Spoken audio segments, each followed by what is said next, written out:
시청자 여러분 안녕하십니까? KBS 9시 뉴스입니다. 여러분 안녕하십니까? 여러분 안녕하십니까? 여러분 안녕하십니까? 여러분 안녕하십니까? 오늘의 주 뉴스입니다. 뉴스룸을 시작하겠습니다. 조중동이 계속 이렇게 경향.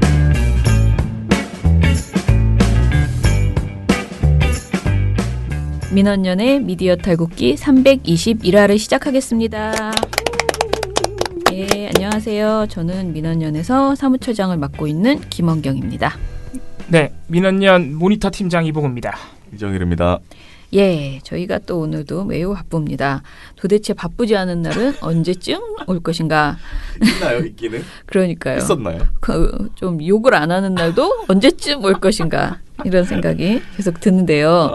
어제 또 저를 하나 열받게 하는 일이 있었습니다. 저녁에 있었죠. 오후쯤에.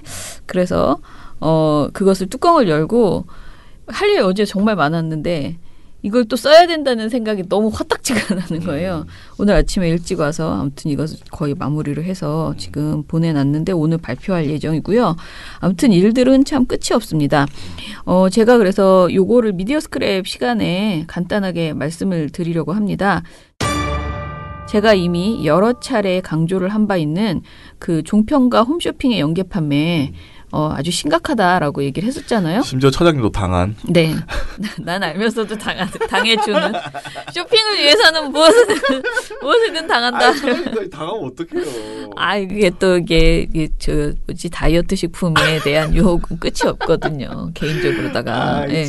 아무튼 그런 이 방송에 대해서 이제 심각하다라고 저희가 말씀드렸는데 그 사전에 우리가 이제 입수한 그 보고서 사전에 방통위가 만들어놨던 보고서의 수준이 너무 한심하다. 그래서 이것을 방통위가 보완해서 논의를 하여서 의결할 예정이다라고 기사에 나왔었어요. 미디어오늘 기사에. 그런데 저희가 이제 입수한 보고서를 이렇게 읽어보면 진짜 속 터지는 부분이 한두 가지가 아니었죠. 그런데 어제 의결을 했어요. 방통위가. 그러면 그 보고서에서 진일보 해야 되잖아요. 진일보가 속 터졌으니까. 그런데 유체이탈 화법들을 사용하고 계신 거예요. 어제 회의 결과를 보니까. 일단은 이제 제가 말씀을 드리면요. 다시 한번 이 사안을 정리를 해드릴게요. 이제 종편에서 먼저 방송을 막 해요. 뭔가 굉장히 과학적인 척하면서 먹거리 식품의 그 효능을 막 강조를 합니다. 몸에 정말 좋다고, 뭐 살도 빠진다고. 그러면 같은 시간대에 네. 종편 말고 그 근처에 있는 홈쇼핑, TV 홈쇼핑에서 제품을 팝니다.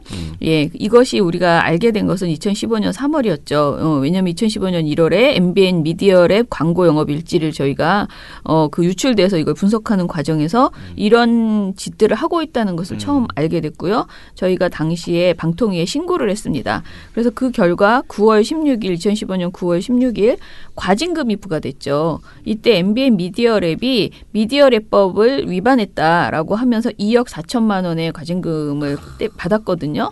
근데 이때 당시에 돈을 받고 MBN 미디어랩이 MBN 편성에 개입한 사안이 4건이었다라고 했고요. 이 4건 중에서 3건 정도가 전부 다 연계 판매되는 부분이었어요. 그러니까 방송을 막 재방송을 해주면서 저쪽 홈쇼핑에 방송이 되어 있고 그 같은 시간대에 MBN도 틀어줘 이렇게 요구해가지고 MBN이 그걸 틀어준 정황이 발견된 거죠. 그래서 이제 미디어랩이 돈을 받고 협찬비를 받고 MBN의 이제 편성에 관여했다라는 이유로 2억 4천만 원을 부과받은 적이 있습니다. 이때 당시에 방통위원들이 이거를 우리가 이렇게 우리 민원연이 이제 신고해서 요것만 조사를 해서 요런 결과가 나오지 않았냐. 그러니 협찬 운영 실태에 대한 전면적인 실태 조사가 필요하다라고 방통위원들이 막 분노하면서 이야기를 했어요. 그 당시에요? 2015년에? 예, 2015년에. 그러니까 우리가 처음 고발했을 때. 네네. 그러면서 이제 실태조사, 전면 실태조사가 필요하다라고 이야기를 했었고요. 네. 그리고 당시에 2015년에 이 사안을 가지고 국정감사도 시끄러웠거든요. 국정감사 당시에서도 개선 조치를 취하겠다라고 약속을 한 바 있습니다. 방송통신위원회가. 그렇죠. 그런데 그래서 이런 배경으로 실태조사를 한 거죠. 이번 실태조사. 네. 참 엄청 늦게 했습니다. 2015년 3월, 9월에 네.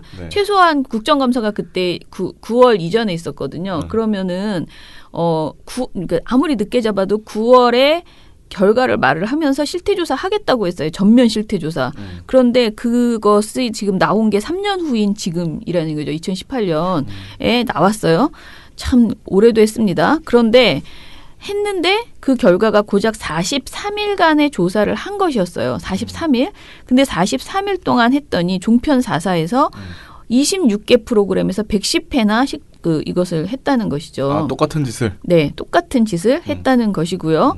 뭐 순위별로 보면은 MBN의 청기누설 스페셜, 채널A의 나는 몸신이다, TV조선의 내 몸 플러스, TV조선의 내 몸 사용 설명서, 채널A의 닥터 지바고. 얘네들이 거의 광고다. 믿지 마시라 이겁니다. 보면은 거의 다 그 이제 유사 의학 프로그램. 네네. 예, 몸 뭐 이런 거. 아니면은 네네. 건강 프로그램 건강. 이런 거네. 네네. 자, 그런데 여기에 이 방통위 보고서에요. 어떻게 이것을 했는지 구체적으로 인터뷰한 내용들이 있어요. 그러니까 납품업자들의 인터뷰입니다. 이것을 보면요. 일단은 이들 주장에 의하면 종편과 TV 홈쇼핑에 연계하고 싶어하는 그 납품업자들은요. 종편과 먼저 협찬 계약을 진행을 한다고 합니다. 그러니까 이건 정말 그들의 주장이에요. 종편과 먼저 계약을 진행한다. 그리고 방송 일정이 확정돼. 종편에서 언제 방송해 준다라고 확정이 되면 연계 편성을 위해서 그 다음에 TV 홈쇼핑과 계약을 진행한대요. 그래서 한마디로 종편 일정이 확정되면 홈쇼핑을 잡는다. 제가 아까 말한 2015년 당시 그렇지 않았다는 정황이 발견되면서 과징금을 받았잖아요. 그때는 어땠나요? 그때는 그러니까 일단은 돈을 받은 다음에 막 언제 틀어달라고 계속 압박을 했어요. MBN 미디어랩이. MBN 미디어랩이 MBN의 편성 회의에 들어가서 이때 해주셔야 된다라고 그러니까 막 그 이야기를 판매에 했고요. 연계 판매를. 해당하는 그러니까 연계 판매를 위해서 날짜를 이날 해주셔야 된다. 이 시간에 해주셔야 된다. 이런 그러니까 요구를 했던 거예요. 그 당시에는 미디어랩이 주도가 돼가지고 네네. 업체하고 계약을 맺고 네. 그다음에 MBN 편성위원회 가가지고 계약을 했으니 네. 여기 틀어라. 편성 네, 개입한 네. 거네요. 그리고 재방송도 이 시간에 해달라. 재방송 3회 막 이렇게 써 있었어요. 얼마에 재방송 3회. 그럼 그 재방송 시간은 반드시 저쪽을 그 홈쇼핑 시간에 맞춰서 잡는 거죠. 근데 그렇게 그거를 약간 주도적으로 미디어랩이 했다면 예. 지금 인터뷰하는 거는 업체가 했다는 거죠. 업체 주장이에요. 업체 주장이 주도로. 업체 말이 우리는 종편은 그냥 방송부터 잡아놓고 TV 홈쇼핑을 나중에 잡았다. 예전과는 과정이 다르다라고 주장을 했어요. 업체가. 그러니까 문제 없다는 식의 그렇죠. 주장이죠. 업체 네네. 주장은. 예, 이렇게 했어요. 그래서 여기까지는 지금 미디어랩이 그러니까 개입하지 않았다는 식으로 얘기를 한 거고요. 그러면서 방통위 조사한 그 식품업체가 말하기를 협찬 비용은 납품업체가 전부 부담한다. 그러니까 협찬 비용이라는 건 방송사에 주는 돈 전부 부담하고 대략 5천만 원 정도 된다. 그리고 납품업체는 방송 대본이나 제작 영상 등의 경험이 풍부한 대행사를 통해서 이걸 진행한다. 직접 하지 않는다. 그러니까 왜냐하면 우리가 납품업체 내가 잘 모르잖아. 방송 만들 줄 모르잖아. 그러니까 대행사를 껴가지고 홍보대행사를 껴서 이걸 진행한다. 대행사는 이런 일을 진행해주는 비용을 납품업체한테 받지 않는다.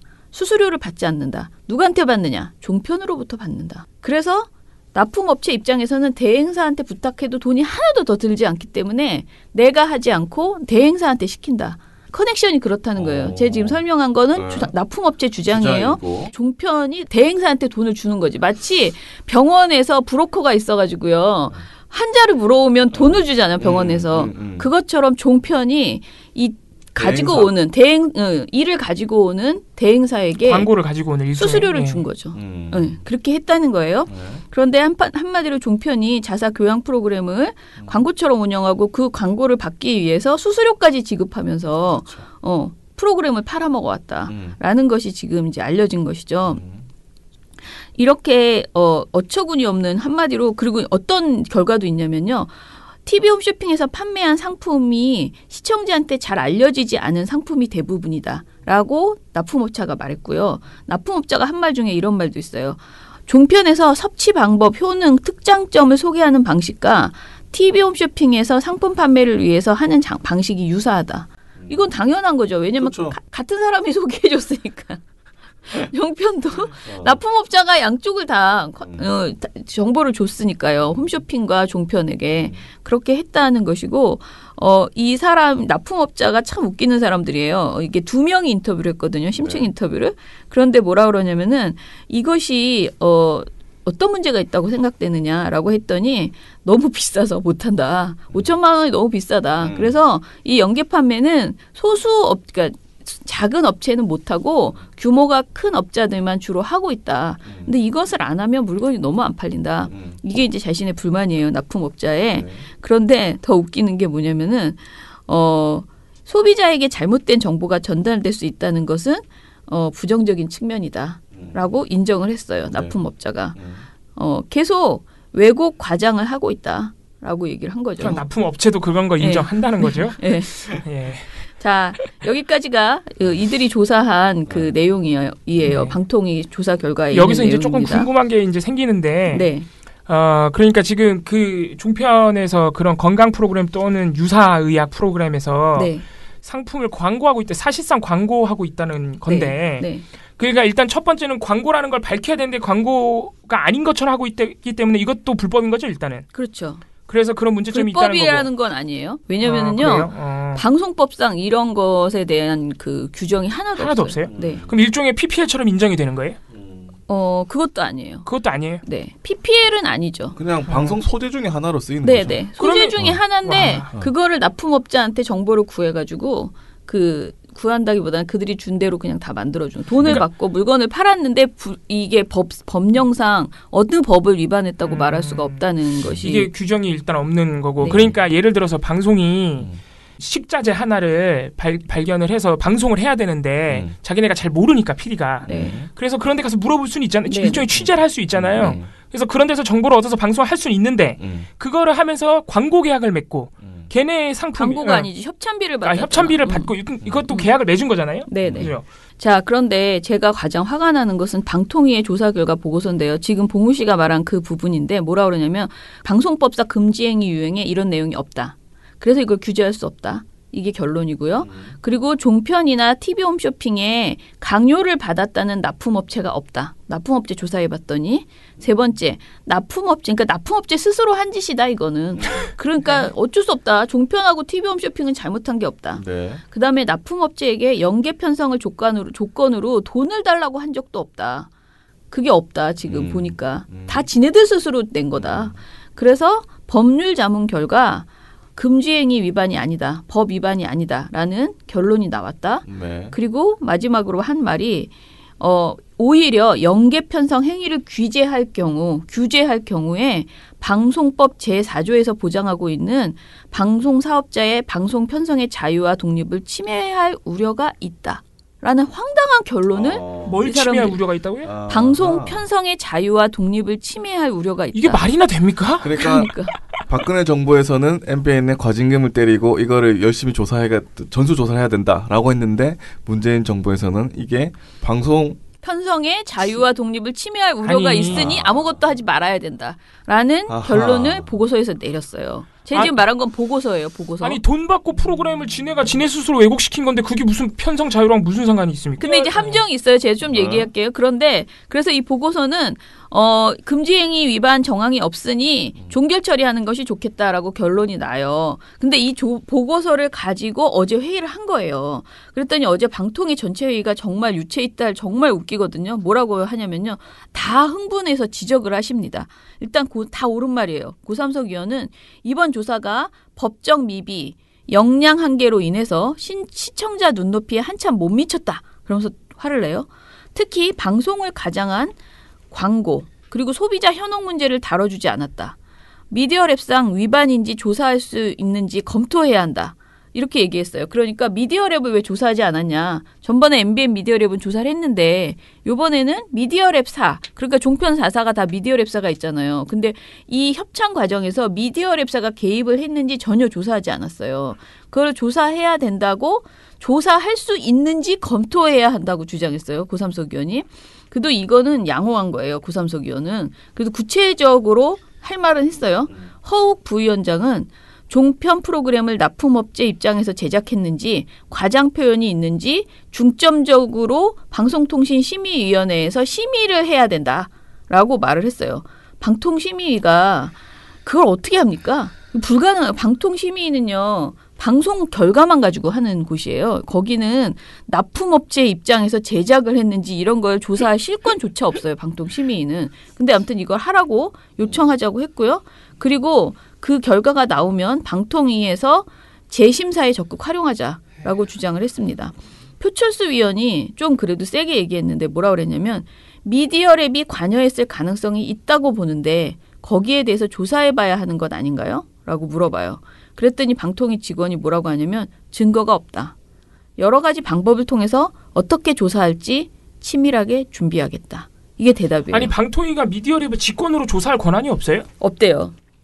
없다고 해서 지난번에도요. 미디어랩이 그러니까 조사를 할 권한이 조사를 하려면 증거가 있어서 정황 증거가 있어야 조사를 들어가는데 이번에 그 납품업자들이 전혀 그런 답변을 안 한 거죠. 미디어랩을 거치지 않았다고. 우리가 MBN에 TV조선에 곧장 그냥 해서 방송을 잡았다. 협찬비를 주고 방송해달라고 했다. 미디어랩하고는 안 했다. 이렇게 그들이 얘기를 한 거죠. 그래서 아무튼 이렇게 해서 아무튼 표철수 의원이 이렇게 말했더니 난 이게 정말 웃겨. 여러 가지 방법을 통해서 어떻게 조사할지 치밀하게 준비하겠다. 라고 했습니다. 그러자 이호성 위원장이 또 뭐라고 했냐면요. 이것도 정말 아트예요. 납품업체가 개입한 경우에도 문제 삼을 수 있는 법을 만들어야 하지 않겠냐? 라고 물어봐요. 정말 이게 참 아주 근본적으로 이제 순진한 질문한 거죠. 지금 다 방송법 위반이 아니라는데 그러면 납품업체가 개입한 경우에도 문제 삼을 수 있는 법을 만들어야 되지 않겠냐? 라고 물어보니까 직원이 그건 공정위에서 해야 될 것 같다. 라고 얘기를 해요. 그러니까 이게 방송으로 인해서 발생하는 문제인데 방송으로는 할 수 없다. 방통위는. 그러니 공정위에서 이거는 관여해야 되지 않겠나? 그것도 적극적으로 대변하는 게 아니고 공정위에서 해야 될 것 같습니다. 라고 답변을 해요. 그래서 이호성 위원장이 근본 해결 방법을 찾지 않아서 소극적으로 대처한 것처럼 보일 수 있다. 좀 더 강한 의지를 갖고 추진해야겠다. 이런 애매한 굉장히 그 추상적인 이런 답변을 하고 끝나버립니다. 그러니까 이런 마지막 결론을 내리고 끝나버립니다. 그래서 결론 나온 보도자료가 있을 거 아니에요. 마지막 결과. 이런 아름다운 소리들을 막 하다가 나온 결과가 뭐냐면요. 1. 방송 프로그램이 협찬을 받아 제작되었다는 사실을 정확히 알 수 있도록 협찬 주명을 고지하는 것을 의무화하는 법령을 개정하겠다. 협찬 고지가 아직도 의무가 아니에요? 예. 아닙니다.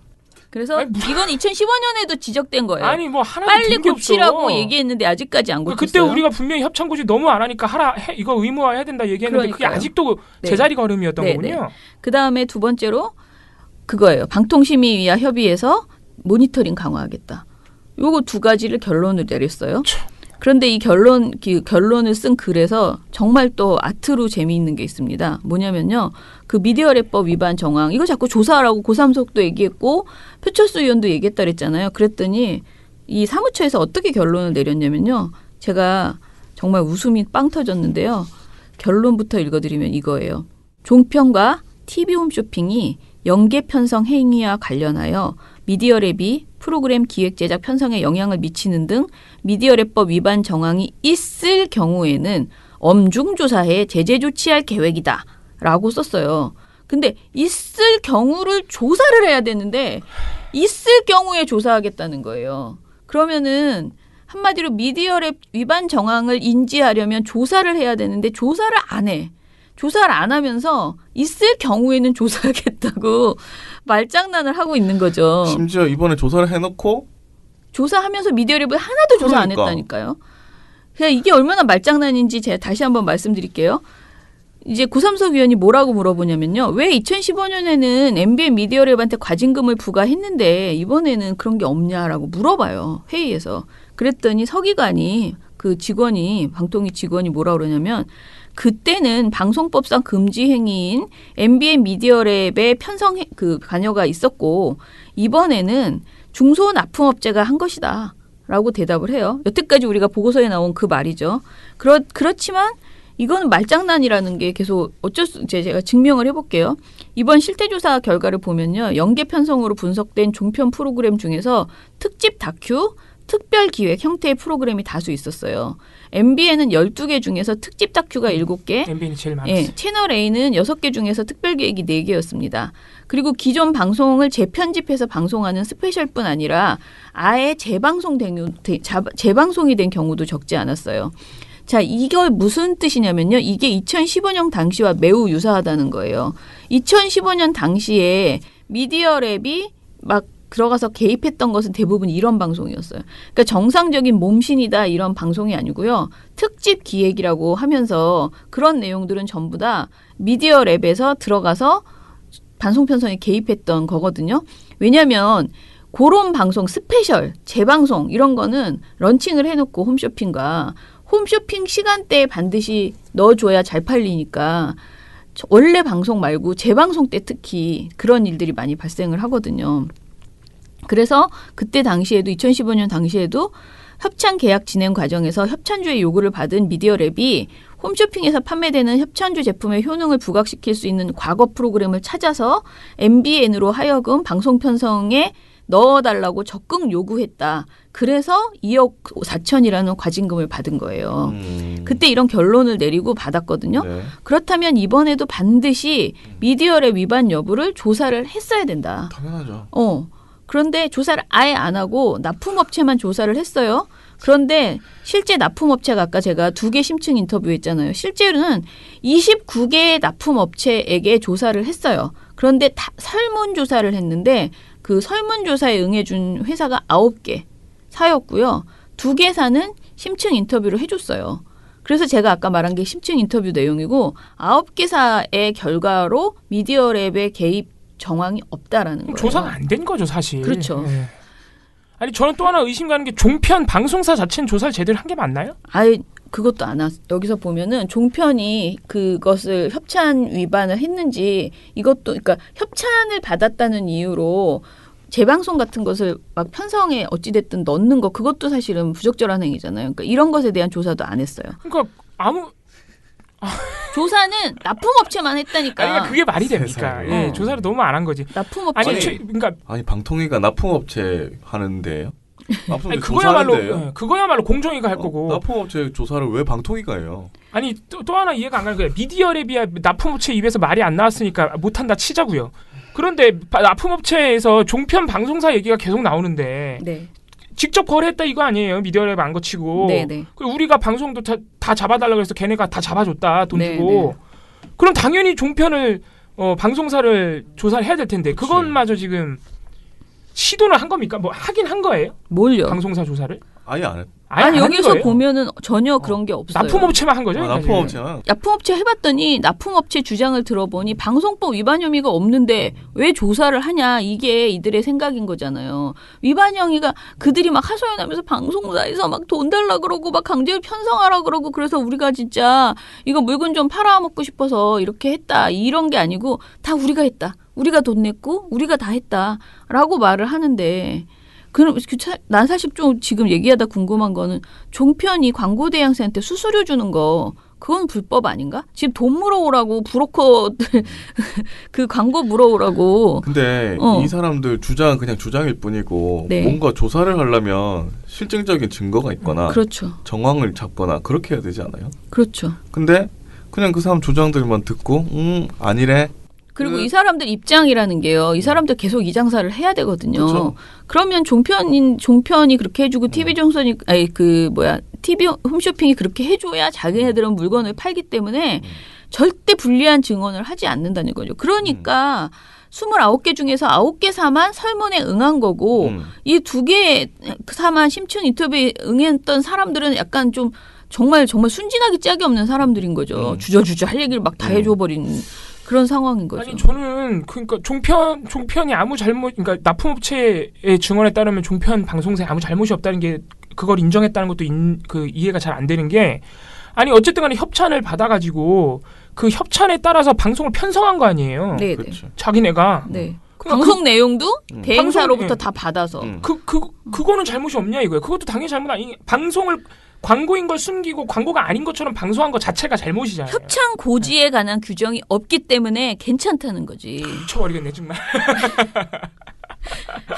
협찬 고지 꼭 해야 돼. 이것은 누구의 협찬을 받아서 제작된 것입니다라고 꼭 해야 된다는 규정이 없다고요 지금. 그럼 하나만 더 여쭤볼게요. 그 어쨌든간에 납품업체 이거 너무 이해가 안 가니까 우리도 이정일 PD나 저도. 그러면 지금 납품업체 그 두 분의 심층 인터뷰 결과 네. 왜곡 과장의 우려는 있다고 말했잖아요. 네네. 그거는 조사해야 되는 거 아닐까요? 그걸 모니터링 하래잖아요. 그래서 방심이 누구한테? 보고. 방심이 보고. 예.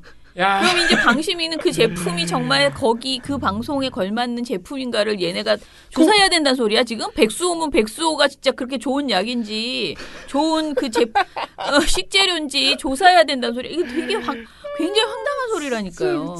아 이거 진짜 뭐라 그럴까요? 총체적 난국이라고 해야 그래서 되나요? 정말 방심이 입장에서는 방통위가 넌 나에게 똥을 줬어 지금 거의 그 수준이야. 지금 우리 보고 이걸 어떻게 하란 말이야 라고 진짜 생각할 수 있는 그런 수준의 내용입니다. 근데 결론은 계속 종편과 홈쇼핑은 이런 식으로 해도 된다. 그래서 제 말은 거지. 뭐냐면은 맨 마지막에 그 미디어랩 위반 이 얘기를 조금 더 하면은 얘네들이 주장한 바 한마디로 위반 정황이 있을 경우에 엄중조사에 제재 조치하겠다라는 거면 한마디로 절대로 위반 정황이 발견되지 못한다는 뜻인데 그러면 당연하죠. 우리는 계속 그 MBN 미디어랩과 같은 영업일지 노출 실수가 벌어지기를 손꼽아 기다리며 하염없이 그 하고 있어요. 아니면 해킹하나? 도대체 어떻게 해야 쟤네 미디어랩 위반을 하는 것을 조사를 할 수 있냐고. 납품업체가 신고를 하든가. 둘 중에 하나인데 우리가 빼내든가. 근데 뭐 방통위는 못한다는 거지. 자료를 방통위는, 빼내는 거를 못하고. 인지가 안 되기 때문에 조사를 못하겠다는 거니까. 아무튼 안 이런 되는 거죠. 말장난을 했습니다. 자, 그래서 저는 진짜 화가 나고요. 그래서 뭐라고 결론을 내렸냐. 도대체 니네가 이 법을 여기 고삼석 의원도 말을 해요. 우리가 그 협찬고지에 관한 규정을 바꾸겠다. 협찬고지 관련된 법을 만들겠다는 게 2015년이었다. 그런데 여태까지 아무것도 안 하고 뭐 하고 있었느냐. 자기가 또 거기 없었으면 몰라. 본인도 방통위원으로 계속 있어놓고. 직업 방통위원이잖아요. 예. 예. 근데 그렇게 말을 합니다. 거기서. 다 유체이탈법이라니까. 진짜 박근혜 저리 가라예요. 지금 2015년 당시에 MBN에 과징금 내려질 때 그때도 고삼석 위원이 있었죠. 아하, 참. 네. 그래서 아무튼 그렇게 얘기를 했어요. 그런데 그래서 요번에는 꼭 만들겠다라고 했습니다. 그래서 참 답답하고요. 그리고 이제 그 조사 권한인데요. MBN 미디어랩 당시 그때 조사할 때도 정말 더 위반 사항이 많았어요. 별별 혐의가 다 있었는데 그걸 다 혐의 없음 하고 처리했는데 혐의 없음으로 그렇게 처리한 이유가 조사권이 없어서 걔네들이 선의로 준 자료만을 가지고 조사를 할 수밖에 없었다. 미디어랩이. 우리는 미디어랩에 대한 조사권이 없다. 라고 그때도 얘기를 했어요. 우리는 수사권도 없고 조사권도 없다.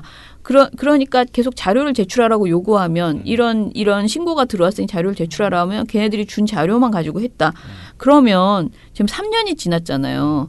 그럼 재승인 과정도 있었고 제어가 과정도 있었잖아요. 그러면 이거를 그때 어떻게 해서든 뭔가 압박을 했어야 되는 거잖아요. 조사 뭔가 니네가 만약에 성실하게 조사에 응하지 않을 경우에 우리가 진짜 무슨 직권조사 들어갈 수 있다라는 거를 규칙을 만들던가 뭘 했어야 되잖아. 아니 뭐 검찰에 고발을 하던가 뭐 그렇게 하면 아무것도 안 하고 여태까지 있었던 거예요. 그래놓고 이제 와서 그 협찬제도 규칙 그거를 개선하겠다라고 하는데 저희 주장은 단순히 그 협찬고지에 관한 규정 그거 하나 바꿔서는 되는 문제가 아니고 이런 식의 행위들을 어떻게 잡을 것인가. 미디어랩과 그리고 방송 특히 종편의 이런 그 어떻게 보면은 방송을 팔아먹는 돈 받고 팔아먹는 이 행위를 어떻게 잡을 것인가에 대해서 방송법, 시행령, 미디어랩법 그리고 규칙까지 전부 다 전반을 다 재검토해서 총체적인 안을 내야 되는 거죠. 그러니까 사기꾼 금지법이 뭐 이런 걸 내야 되는 거야. 방송으로 인한 국민이 사기당하는 이것을 금지하기 위한 방안을 이렇게 내놔야지. 하나 찔끔 고쳐놓고. 규칙 이제 내가 보기에 딱 하나만 할 거예요. 협찬고지에 관한 규정, 협찬고지를 의무화하는 그 규정 하나를 만들어 놓겠죠. 그런 다음에 고지했으니 땡이냐? 그거냐고. 지금 고지만 하면 땡이냐고요. 우리가 방송에서 버젓이 여기저기 방송에서 다 광고를 하고 앉아 있는데 그건 홈쇼핑에서 하면 되잖아. 그런 정보는 홈쇼핑에서 주시라고요. 그런데 굉장히 과학적인 척하면서 의사들이 나와가지고 막 그렇게 얘기해놓고 그거를 협찬이라고 고지만 하면 땡이냐. 이거 너무 아니한 생각이다라는 생각, 화가 나는 거죠. 한마디로 결론, 방통위는 직무유기를 지금 하고 있다. 국민이 방송으로 인해서 사기를 당하고 있는데 손을 놓고 3년 동안 손을 놓았고 그리고 지금 내놓은 결과도 사실상 말장난에 불과했다. 열받는다. 뭐 이 소리를 하는 게 저의 결과입니다. 아니, 또 하나 궁금한 게 종편이 그렇게 방송을 과장한 광고를 하고 있을 때 이게 이제 연계 판매가 되는 게 시간대가 맞아가지고 홈쇼핑에서도 팔고 있었다는 얘기잖아요. 네네. 그런 사례들이 있다는 거잖아요. 네. 그런 사례가 110건이라니까요. 그게 지금 적발이 돼가지고 43일 동안. 그게 적발이 돼가지고 또 적발이라고 하면 안 되지. 아무튼 발견이 돼가지고 네. 그래서 좀 조사를 했던 거잖아요. 뭐 네. 보고서도 나오고 저희가 민원연이 협찬고지 제대로 했는지 확인도 한번 해봤습니다. 네. 예. 그러면은 시간대를 맞췄다는 건데 네. 납품업체 주장은 시간대 맞추는 것도 다 자기네가 했다는 건가요? 그럼? 그렇죠. 종편이 잡히면 TV 홈쇼핑에 부탁했다는 거지. 종편이 몇 시에 잡혔으니 그 시간대에 팔아주세요. 라고 TV 홈쇼핑에 런칭을 했다. 뭐 약속이란 것은 원래 그렇게 한쪽은 먼저 픽스시켜놓고 예전에는 TV 홈쇼핑을 먼저 잡아놓고 종편에게 재방송을 해달라고 했다면 MBN 미디어랩 때는 요번에는 아니다. 라는 겁니다. 이 정황은. 정황이라기보다는 그들의 주장은 그러하옵니다. 그러니까 지금 방통위가 별로 있을 이유가 없는 것 같아요. 제가 완전 허수아비인 거죠. 아니 그냥 이거 다 내볼 거면 뭐 공정위로 다 넘기든가. 네. 근데 이게 그러니까 물론 방통위의 직무유기도 직무유기지만은 실제로 지금 얘기를 들어보니까 법과 규정 아무것도 준비가 되어 있지 않긴 하네요. 맞아요. 네. 아무것도 없긴 하네요, 정말로. 네네. 아무것도 없는 데다가 심지어 방통위는 직권조사 능력도 없다. 권한도 없다. 네, 권한이 조사권이 없어요. 그런데 그걸 지금 알았냐고. 제 말은 2015년에 그 말 똑같이 했다고요. 그러면 그동안 지금까지 그들을 혼내줄 기회가 있었다고요. MBN 재승인, TV조선 재승인 다 그 이후에 진행됐어요. 그리고 미디어랩도 3사 다 재승인해줬어요. 제어가 해줬어요. 그러면 그때 미디어랩 제어가 해줄 때 이런 부분을 넣었어야 되는 거죠. 그거는 충분히 할 수 있거든요. 우리가 니네가 지난번에 그런 부적절한 행위를 했는데 우리 조사권 없어서 뭐 어찌저찌 하니 성실하게 조사에 응할 그것을 만약에 그렇게 제어가 때 의결사항으로 넣을 수 없었다면은 법을 바꿨어야죠. 자기네들이 시행령 그거 바꿔가지고 휙휙 처리할 수 있어요. 이게 무슨 국회에 가가지고 엄청나게 막 해야 되는 게 아니고요. 그런 정도의 것들을 충분히 할 수 있었는데 너무 아무것도 안 하고 있다가 이번 이 조사에서도 아무것도 안 하려다가 지금 방통위원들이 그나마 조사 결과를 보고 애햄털털 화를 내시며 법을 바꿔야 된다. 그리고 나는 아무튼 그게 제일 웃겼어. 방송 편성에 관한 자유를 해칠 우려가 있다는 그 의견을 내신 분 정말 진짜. 그러니까 지금 제가 말씀드린 거는요. 그 보고서는 우리가 뒤로 입수한 보고서잖아요. 내부 보고서. 지금까지 말한 건. 그런데 방통위가 공식적으로 내놓은 그 보도자료에는 이런 말은 하나도 없고요. 그냥 딱 두 개예요. 그 협찬 고지를 의무화하겠다. 모니터링 하겠다. 두 개. 그다음에 미디어랩법 위반 정황이 발견될 시 엄중 조치하겠다. 요거 세 개가 결론입니다. 네. 그래서 아무튼 이걸로는 안 된다. 이대로는 이거는 허용한 거나 마찬가지다. 지금의 이 짓을. 저는 3년 뒤에도 이런 회의 결과가 나올 것 같습니다. 그러니까 이호성 위원장이 약간 그 말 있잖아요. 적극적으로 하지 않아서 사람들이 보기에 그렇게 느낄 것이다. 알긴 다 하셔. 아니 여론만 신경 쓰지 마시고 일을 하셔야죠. 그러니까 이게 뭘까요? 아무튼 모르겠습니다. 왜 아직까지 이런 결과를 받아야 되죠, 저희가? 그러니까요. 게다가 이게 무슨 정치적인 것도 아니고 그러니까. 여야 보수 진보 다 싫은 거 아니야 이런 거는. 근데 왜 이걸 비호하고 있는지를 참 비호했다고 안 하겠죠 본인들은. 그냥 무능한 것인가 그런 생각도 좀 들고요. 방송국 수입이 줄어들고 있으니까 그것을 지켜주기 위해 지켜주고 싶어 할 거야. 자기네들이 이렇게 뭔가 세게 해버리면 방송국 망하는데 그거를 자기가 덤탱이 쓸 자신이 없는 거죠. 뭐 아무튼 좀 더 강하게 아무튼 저희는 계속 지적을 하고요. 저희가 말씀드릴 거는 다음 주 수요일에 그래서 협찬고지에 관한 그러니까 협찬에 대한 방송 협찬 제도에 대한 전반적인 그 문제를 털면서 어떻게 할 것인가라는 토론회를 저희가 합니다. 다음 주 수요일 오후 1시에 민원연 여기 저희 교육관에서 하거든요. 저와 저희 박진영 이사네요. 이사가 발제를 하고요. 저는 지금 제가 말씀드린 이 연계 판매 말고도 다른 식의 협찬을 가지고 팔아먹는 게 엄청 많거든요. 거의 모조리 모아서 저는 협찬 어디까지 왔나, 협찬 행태, 불법적 행태 어디까지 왔나를 발제할 거고요. 박진영 이사는 그러면 무엇을 어떻게 개선할 것인가, 법을 어떻게 만들어야 되는가를 발제를 합니다. 그래서 지금 토론자가 아직 완전히 섭외가 안 돼서 홍보를 안 하는데요. 저희가 빠르게 지금 방통위가 이 말만 이렇게 해놓고 또 1년 동안 아무 짓도 안 할 수도 있거든요. 그래서 빠르게 저는 그거에 어려운 겁니다. 빠르게 아예 민원연안을 만들어서 법령 뭐 어떻게 고쳐라 해서 그 방통위에 의견서로 제출하든지 이렇게 하려고요. 그래서 빠르게 토론회를 다음 주 수요일 날 하기로 했습니다. 자, 오늘 모든 방송이 광고처럼 돼버리고 있습니다. 네네. 물론 협찬과 광고를 구분해야 되지만 협찬도 사실 광고잖아요, 그냥. 그러니까요.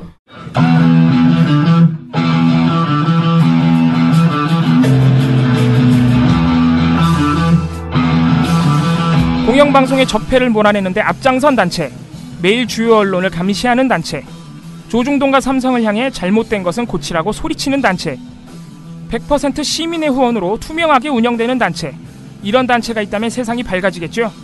그런 단체 여기 있습니다. 민원연입니다. 민원연의 회원이 되어주십시오. 한 달 10,000원의 회비로 세상을 밝게 만들 수 있습니다. 문의전화 02-392-0181.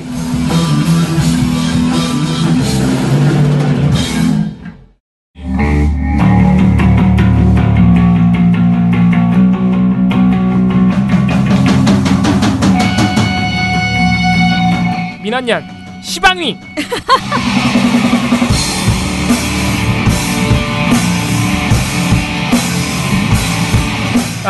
지금 현재 시민방송심의위원회 10차 안건까지 심의가 진행됐습니다. 많이 왔네요. 10주 했다는 건데.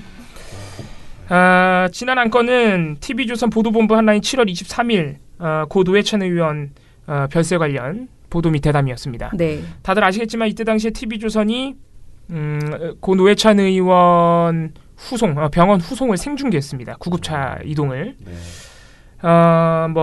구급차 내부를 찍기 위해서 창문을 클로즈업하기도 했고요.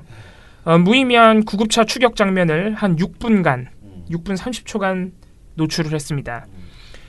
이 과정에서 이제 앵커들이 오디오를 채워야 되니까 막 말을 하는데, 보도를 하는데 그것도 되게 황당해요. 그러니까 의미가 없어요. 예를 들어서 엄성섭 앵커가 자, 지금 저희가 화면으로 보여드리는 바로 저게 지금 현장 라이브입니다. 경찰차와 함께 지금 보이는 구급차가 지금 이 사고 현장에서 병원을 향해서 이동하고 있는 장면을 저희가 보여드리고 있습니다. 현장 상황을 저희가 보여드립니다. 더 설명은 안 드리겠습니다. 어떤 상황인지 아마 시청자 여러분께서 추정을 하실 수 있을 겁니다. 아무 의미가 없는. 그래서 굉장히 이미 질타를 많이 받았습니다. 이게 저널리즘 제2에서도 상당히 강하게 비판했더라고요. 저희가 이거를 10차 안건으로 아마 이거 가장 처음 문제 제기한 게 아마 저희일 겁니다. 예. 10차 안건으로 그래서 바로 제시도 했습니다. 종전의 다른 안건들보다 시민들의 제재 수준이 높아지긴 했습니다. 뭐 늘 그렇듯이 한 99% 정도는 법정 제재인데 이제 시민 여러분들이 종편, 특히 TV조선에 대해서 이미 굉장히 쌓인 분노가 많기 때문에 법정 제재가 높은 것은 당연히 계속 일관적인 경향이고 그 안에서 가장 강한 제재인 프로그램 중지 수정 정정의 비율이 그동안 계속 변했어요. 초창기에 풍계리 1만 달러 요구 오보 같은 경우에 이 프로그램 중지 수정 정정 가장 센 제재가 한 75% 막 이렇게 됐습니다. 굉장히 높은 거죠. 근데 그 이후에 김정은 조롱방송, 한상균 민주노총 전 위원장에 대한 역시 조롱 보도, 이런 거 같은 경우에는 이 가장 센 제재가 한 50% 60% 됩니다. 아, 그래요? 그 수준을 계속 유지했어요. 한 3차부터 9차까지. 그래서 시민들이 무작정 막 다 프로그램 정지하라 이런 건 아니라는 거죠. 네. 그런데 이번에 이 고 노회찬 의원 관련 TV조선 보도에 대해서 다시 이 프로그램 중지수정 정정 비율이 상당히 올라가서 종전에 61%였던 이 비율이 72%까지 올라갔습니다. 아유, 많이 올랐네요. 그러니까 이걸로 알 수 있어요. 시민들의 분노 게이지를. 예. 네. 그래서 역시 이 방송에 대해서 많은 시민분들이 상당히 분노를 하셨다 알 수 있습니다. 그 외에 관계자 징계 21%, 경고 4%, 주의 2%, 법정 제재인 권고 의견 제시 그리고 문제 없음은 1% 정도로 나왔습니다. 네. 시민들이 이렇게 강한 제재를 의결한 사유는 역시 대부분 고인에 대한 명예훼손이다, 모욕이다, 예의가 없다. 뭐 이런 점입니다. 인권 침해다 이런 부분들에 집중이 됐고요. 가장 눈에 띄는 의결 사유는 굉장히 뼈아픈 지적인데 국민의 알 권리를 가장하여 기자들의 사욕을 채우지 말라라고 쓰신 분이 있어요. 예, 이게 뭐냐면은 일단 특히 방송 보도라는 게 일단 무조건 찍고 본다. 그죠? 무조건 일단 찍어와서 보도한다. 이런 관행에 젖어 있잖아요. 그래서 그렇게 해서 부적절한 보도가 나왔을 때 지적이 들어가면은 대부분의 언론 방송사들이 국민들이 관심을 가지고 있는 사안이기 때문에 뭐 이런 식으로 보통 변명을 해요. 알 권리를 위해서. 네. 이제 그 부분을 지적하신 거예요. 이 시민, 그러니까 방송에 대해서 좀 알고 계신 분이죠. 네. 관행에 대해서. 그렇게 국민의 알 권리를 자꾸 내세워서 너네들 사육이나 채우는 건데 그러지 말라는 지적을 남겨주셨고 네. 또 한 분은 방송통신심의위원회가 SBS와 MBC에 적용했던 잣대의 절반이라도 적용한다면 TV조선은 이미 재승인이 취소됐을 것이다라는. 오, 이분 되게 많이. 이분도 뭔가 관심이 많으신 분이에요. 특히 방심이 제재 수위에 관심이 많으신 분이에요. 이게 실제로 올해 상반기에 제가 실제로 이런 말씀을 하셨길래 한번 보니까 실제로 방심위가 이번 상반기에 법정 제재를 내린 내역을 보면 MBC가 7건으로 가장 많았고요. SBS가 5건, KBS 4건 해서 지상파 3사가 많습니다. 종편 중에는 유일하게 MBN이 6건으로 2위를 차지했어요. 그러면은 그동안 막말 외국 편파의 대명사인 TV조선 채널A는 어떠느냐? TV조선은 한 건, 채널A는 2건 이렇습니다. 그러니까 굉장히 이 TV조선 채널A에 대해서는 법정 제재가 잘 안 내려졌다는 것이죠. 이게 그리고 이제 MBC나 SBS에 이렇게 많은 법정 제재가 내려졌던 사안들을 보면 대표적인 게 MBC 예능 전지적 참견 시점이에요. 네. 세월호 희화 논란을 일으켰죠. 이게 정말 거의 뭐 아마 방심이 출범 이후에 다 세봐도 아마 5손가락 안에 들어올 텐데 프로그램 중지가 내려졌어요. 저희가 늘 말씀드린 가장 센 제재. 그러니까 프로듀 너 이거 문제 너무 심각해 일단 방송하지 마. 일단 정지해봐거든요. 이걸 내린 거예요. 실제로 방송 안 됐죠. 그래서 한 2주인가 안 됐었을 거예요. 그랬었고 SBS 같은 경우에는 시사 프로그램 블랙하우스가 정봉주 전 의원의 성추행 논란 당시에 정봉주 전 의원을 사실상 옹호하는 사진들을 일방적으로 보도한 적이 있습니다. 이 건에 대해서 역시 두 번째로 세다고 할 수 있는 관계자 징계가 내려졌어요. 그러니까 이런 점에 비춰보면 그렇다고 해서 같은 기간에 TV조선이 이런 희화화, 약자에 대한 희화화 또는 일방적인 보도가 없었느냐? 아니라는 거죠. 생각나는 거면 엄청 많은데. 그래서 그런 똑같은 잣대를 적용해라라는 시민들의 요구였습니다. 자, 적용 조항을 살펴보면 제19조 사생활보호, 21조 인권보호, 27조 품위유지, 38조의 자살묘사 등 4개를 저희가 제시를 해드렸는데 대부분의 시민들이 이 4개를 다 중복해서 적용을 하셨어요.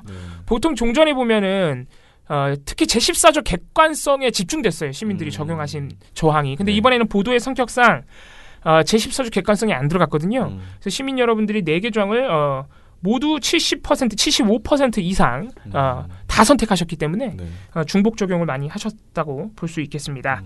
이거에 대해서도 약간 다르게 보신 분들이 있죠. 권고 또는 문제없음 의결하신 분들이 있는데 권고를 의결하는 시민은 시신 이송을 추격하면서 생중계한 것은 불필요하지만 이게 중징계감인가? 이건 좀 고민해 봐야 된다라고 생각을 하셨습니다. 예. 뭐 그런 의견 가질 수 있습니다. 예. 보통 방심위가 이렇게 하기 때문에 이렇게 할 것 같은데. 예. 재밌는 것은 문제없음을 의결한 분이 7명이거든요. 이게 우리가 전체 1,506명이 하셨기 때문에 그렇게 적은 숫자는 엄청나게 적은 숫자긴 하지만 문제없음 7명이 좀 많은 편이에요. 예. 그래서 문제없음까지 나오려면 진짜 방심이 유심히 살펴봤는데 이 중에 한 3명은 잘못 표기하신 것 같아요. 그냥 3분의 의견 사유가 이 방송을 만든 분들은 마음에 상처가 있는 사람들입니다. 쾌유를 빕니다라고 남기셨고 고인에 대한 예의가 없다. 뭐 이런 사유를 남기신 걸로 봤을 땐 본인은 이거는 최소한 제재를 내리려고 하셨는데 뭔가 잘못 누르셨을 가능성이 있다. 세 분은.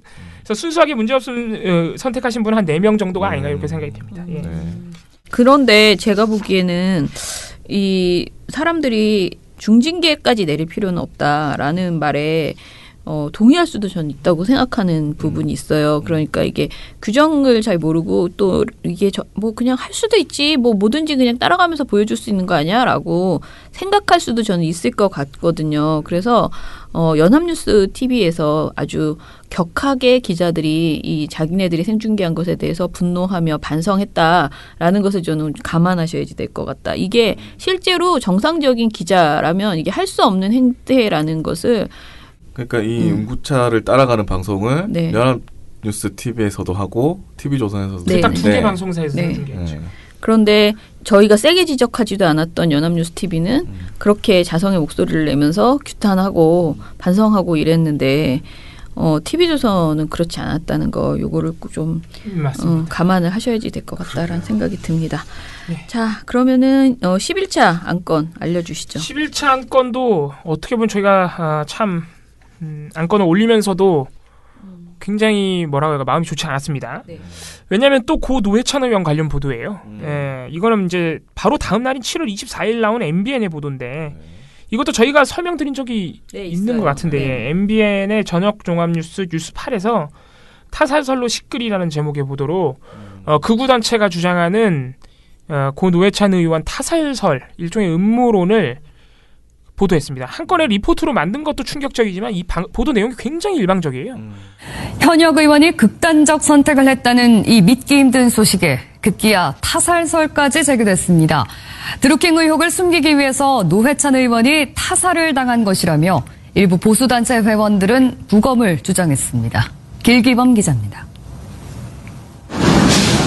보수단체의 일부 회원들이 특검 사무실을 찾아 고 노회찬 정의당 의원의 부검을 주장했습니다. 이들은 드루킹 관련 의혹을 숨기기 위해 노 의원이 희생당한 것이라며 타살설을 주장했고 정확한 사인을 밝혀야 한다고 외쳤습니다. 드루킹 사건 대충 마무리 지으려고 여론화 작업하고 있는 그중에 일환이라고 보여지는데 그렇다고 보이지 않으십니까? 맞습니다. 고 백남기 농민의 사인이 물대포가 아니라고 주장했던 이용식 건국대학교 의학전문대학원 교수도 이는 일반적인 투신 사건과는 다르다고 주장했습니다. 창틀을 발로 탁 차면서 공중으로 붕 나는 그런 사람은 없고 그렇게 날더라도 바로 그 앞에 있는 현관 그 지붕 위나 아니면 그 앞에 있는 자동차 위로 떨어지지. 시민들도 노 의원의 갑작스런 죽음을 둘러싸고 갑론을박을 벌이고 있습니다. 그 자필로 쓴 유서가 발견됐고 경찰 쪽에서도 그게 확인이 됐다고 이미 판정을 내렸기 때문에 무조건 자살을 했다 이런 게 없는데 부검을 안 하는 것도 좀 이상하다고 보고 경찰은 CCTV 등을 통해 사실관계를 확인했다며 유족의 뜻에 따라 부검 계획은 없다고 선을 그었습니다. MBN 뉴스 길기범입니다. 보도하는 것 자체가 사실 부적절합니다. 이거는 딱 판단을 했을 때 이게 말이나 되냐? 반론이고 뭐고 보도 안 해야 정상이죠. 예.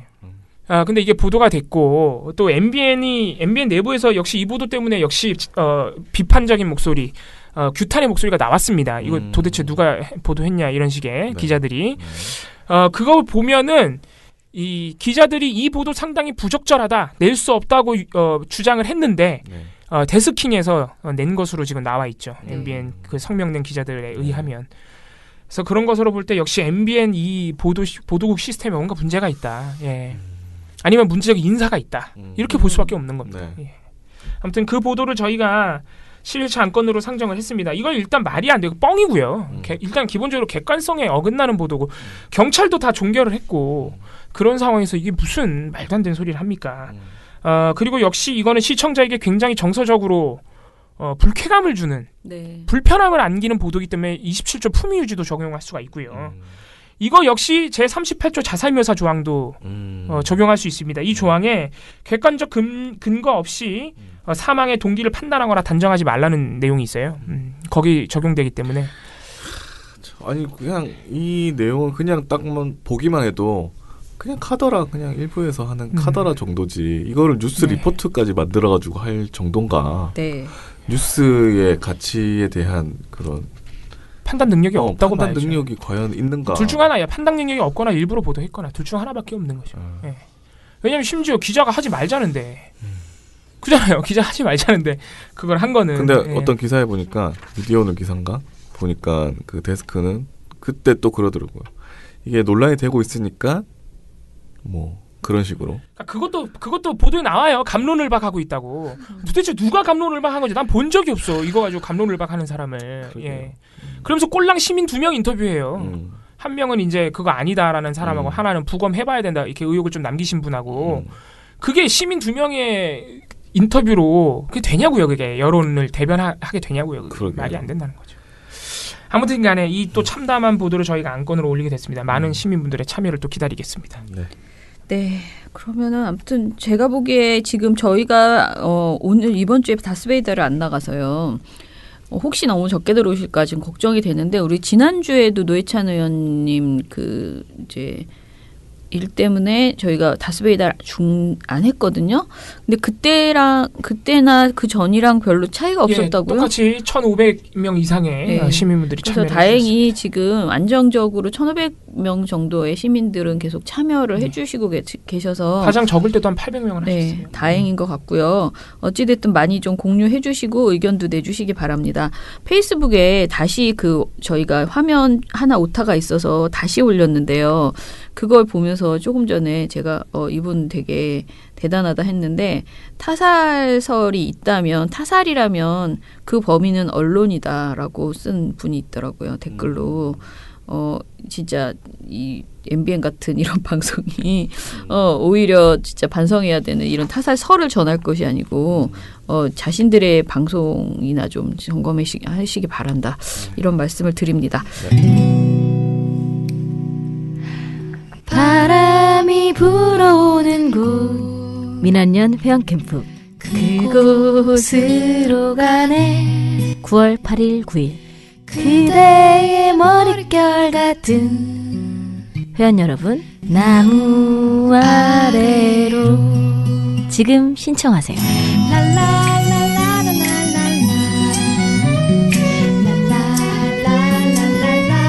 같이 가자 회원캠프.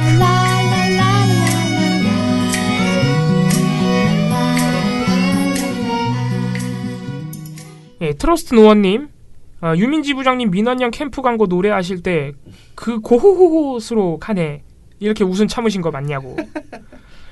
네. 그리고 오초롱 이정일 버전의 광고가 새로 나왔다고. 다음 누구냐고.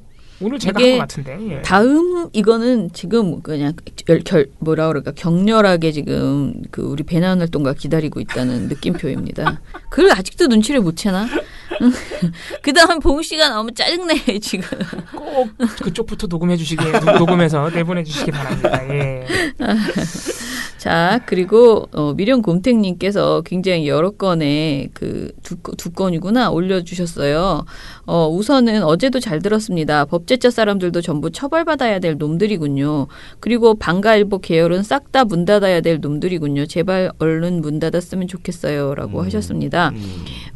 그리고 자꾸 이 슈퍼맨 광고 자꾸 저 불편한데 최장님의 슈퍼맨 광고 이제 끝에 나오는군요. 그러면서 늘 최고입니다 하셨어요. 네. 그리고 하나 미련곰탱님이 더 올려주신 게 일베 기자 김세희가 나갔군요 하면서 김세희 기자 그 관련된 기사를 링크를 걸어주셨는데 사직했네요. 네. 어제 사직한 모양입니다. 끝까지 자신은 죄가 없다는 망상을 내뱉는군요 했네요. 저는 읽어보고 싶지 않습니다. 네. 그래서 안 읽고요. 결혼 망상을 했다는 것만 알고 있겠습니다. 네. 레이니 치세님 거 읽어주시죠. 네, 레이니 치세님 오늘도 방송 잘 들었습니다. 조선일보는 세상 모든 사람들이 얘기해도 자신들은 귀 막고 딴 얘기하는 게 주특기. 신문에 안 나올 것이라 생각했는데 예상이 좀 빗나갔다고. 그리고 지난주 시방이도 그랬지만 이번 주 시방이도 사람이길 포기한 자들의 방송 보셨나 보다. 어제 업로드된 거를. 네. MBN 윗분께서 억지로 집어넣은 보도라고 들으셨다고. 예, 그런 성명이 나왔었습니다. 소개 영상 시방의 소개 영상에서 처장님의 분노가 느껴진다고 나레이션 들으신 모양이에요. 네. 예. 전문가라고 말도 안 되는 주장하시는 분에게 이 더운 여름에 물대포로 직사선물 해드리고 싶다고. 이게 뭐냐면 MBN이 이용식 교수라는 사람을 전화 인터뷰까지 했거든요. 근데 그분이 이제 백남기 농민 때 막 영안실 들어가고 이거 물대포 맞고 죽은 거 아니다 막 이런 주장하셨던 분이라 예, 그분 말씀하신 것 같습니다. 네. 오늘부터 휴가라고 하시네요. 예. 네. 레이니치세님 즐거운 휴가 되시길 예, 기원하겠습니다. 예, 그러면 오늘 방송 이것으로 마무리할게요. 네. 그리고 저희 유튜브로 들으시는 분들이 가끔씩 잘 듣고 있다. 네. 네, 저기 뭐 댓글을 달아주셔가지고. 네. 유튜브 쪽에도 소개를 해드려야 되겠다. 네, 유튜브가 있으시군요. 네, 유튜브에도 그렇고 파트에도 가끔씩 댓글이 올라오거든요. 네네. 감사합니다. 네, 감사합니다. 그리고 제가 어제 방송을 듣다가 어제 제가 방 사장에 대해서 그러니까 방응모 친일 관련해서 얘기를 했잖아요. 그러면서 그분이 이제 초대 사장인 것처럼 얘기를 했거든요. 근데 초대는 아니고요. 사실은 조선일보의 초대 사장 초대 사장 누군지 모르겠는데 조선일보 조만식 그 민족운동가 조만식 선생이 가지고 있었고 뭐 여러 가지 이렇게 거쳐서 양응모 사장이 8대 또 양응모래. 나 미쳤나 봐. 방 사장이 8대 사장이에요. 그리고 8대 사장이자 사주가 된 거죠. 사들인 거예요. 샀어요. 네. 방씨 가문이 방씨 가문이 사서. 그래서 제가 초대 사장으로 어제 말했던 것 같아서 초대는 아니다. 그러니까 사실은 뭐 이렇게 사주라고 우리가 생각할 수 있는 사람으로는 현 조선일보의 1대 그렇죠. 사주긴 하죠. 예. 현 조선일보의 사주 가문이죠. 가문의 이제 첫 번째 사람이죠. 그런 분이었다라고 그렇게 좀 정정을 하고요. 그 다음에 이제 이거를 진짜 어떻게 해서든 더 화제가 되게 해야 되는데 보나마나 언론은 보도를 안 할 것이고 다른 언론들도 제대로 보도할 것 같지 않고 검찰 수사도 제대로 안 될 것 같고 좀 많이 걱정이 되더라고요. 양승태 문건. 네, 양승태 문건 그 조선일보 본인들 주장이 우리는 연관이 없다. 우리가 연관 있는 것처럼 보도하면 고소하겠다. 이건데 그렇다면 대부분 민원연 빼고 대부분의 언론들이 거의 보도하지 않을 가능성이 높고 검찰 조사가 제대로 안 될 수도 있고 너무 열통 터지잖아요. 그래서 어떻게 해서든 법적 대응을 뭔가를 하긴 해야 되는데 그 재판 결과를 보니까요. 그 재판이라는 것이 결국은 방응모 친일 대법원 판결이었잖아요. 그런데 이것이 아들 그의 방우영 전 조선일보 명예회장 이분이 우리 할아버지는 친일 행위를 한 적이 없다. 라면서 행정안전부 장관을 상대로 낸 소송이었어요. 왜냐면은 행안부 안에 있는 행안부가 만든 친일 반민족 행위 위원회 있었잖아요. 네. 그 위원회에서 이 방응모 사장이 친일을 했다라고 결정을 했었던 거였거든요. 그런데 그 결정을 취소해달라는 소송을 방우영 전 조선일보 명예회장이 했던 것이고요. 근데 이 판결이 이제 대법원까지 간 거예요. 그러니까 이게 그 행정안전부와의 재판이었어요. 결과가. 그런데 판결이 어떻게 나왔냐면요. 대법원이 방응모가 잡지 조광이라는 잡지에 일제 침략 전쟁에 동조하고 내선 일체를 강조하는 논설을 투고한 행위는 친일행위다라고 인정을 했어요. 요것만 인정했고요. 나머지는 다 친일이라고 볼 수 없다라고 대법원이 내렸어요. 그런데 그 친일행위라고 볼 수 없다고 한 게 뭐냐면은 일본의 방응모가 일본의 전쟁 수행을 돕기 위해서 설립된 군수업체 조선항공공업의 발기인과 감사를 역임한 일. 이거는 친일이 아니다. 두 번째, 조선총독부가 설립한 국민정신총동원연 조선연맹 활동을 한 것. 이 두 개는 친일이라고 볼 근거가 없다라고 판결을 했어요. 그러니까 이 판결 내용이 너무 황당하더라고요. 그러면 도대체 왜 그렇게 봤는지 이 판결문 전체를 입수를 해서 따져봐서 우리가 지금 KTX 그 여승무원들이 대법원에서 판결이 난 것에 대해서 뭐 이거 대법원 판결이 났지만 지금 양승태 대법관의 대법원의 한 행위가 너무나 부적절하니 이걸 어떻게 해서든 재심의해달라라는 그런 막 청원을 막 했잖아요. 네네. 그것처럼 저는 이것도 이 재판도 뭔가 다시 어떻게 해서든 저도 방법을 제가 법률 전문가가 아니라서 모르지만 너무 어처구니 없는 대법원 판결이 나왔다는 것을 이제서야 그때 예전에는 그냥 얼핏 지나갔는데 자세히 읽어보니까 아니 조광만 친일 행위로 하고 군수업체에 발기인이 됐고 감사를 했는데 심지어 그게 친일이 아니고 그 다음에 그 정신대 총동원령 그 활동을 한 것도 친일이 아니다. 그럼 도대체 그러니까 친일 행위로 볼 근거가 없다. 빠꾸시켜버린 거야 이거를. 그래서 이거는요. 제가 그래서 조금 살짝 물어보니까 이거는 한마디로 말하면은 행정안전부에서 재심을 청구해요. KTX 직원들이 한 것처럼 행정안전부에서 재심을 청구해야 되는 거예요. 내가 할 수가 없는 상황인 거지. 그래서 되게 답답한.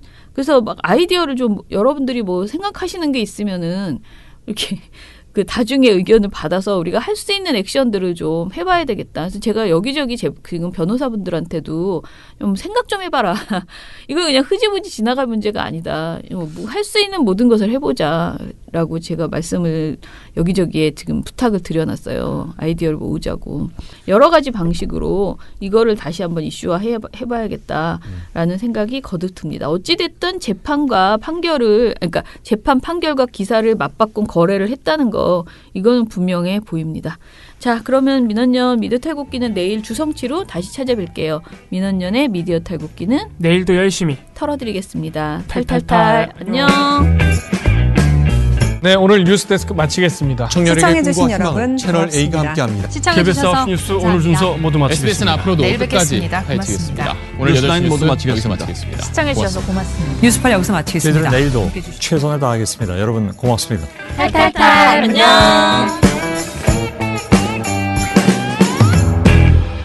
우리 아빠는 슈퍼맨이에요. 종편 막말 패널들도 퇴출시켰고요. 보도지침 책도 만들었고요. KBS, MBC 적폐의 사진도 퇴출시켰고요. 언론교육도 하고요. 매일매일 방송과 신문을 감시해요. 너희 아버지 뭐 하시는데? 민원연 후원해요. 언론을 정상화시키는 확실한 길. 한 달에 10,000원 민원연 후원으로 가능합니다.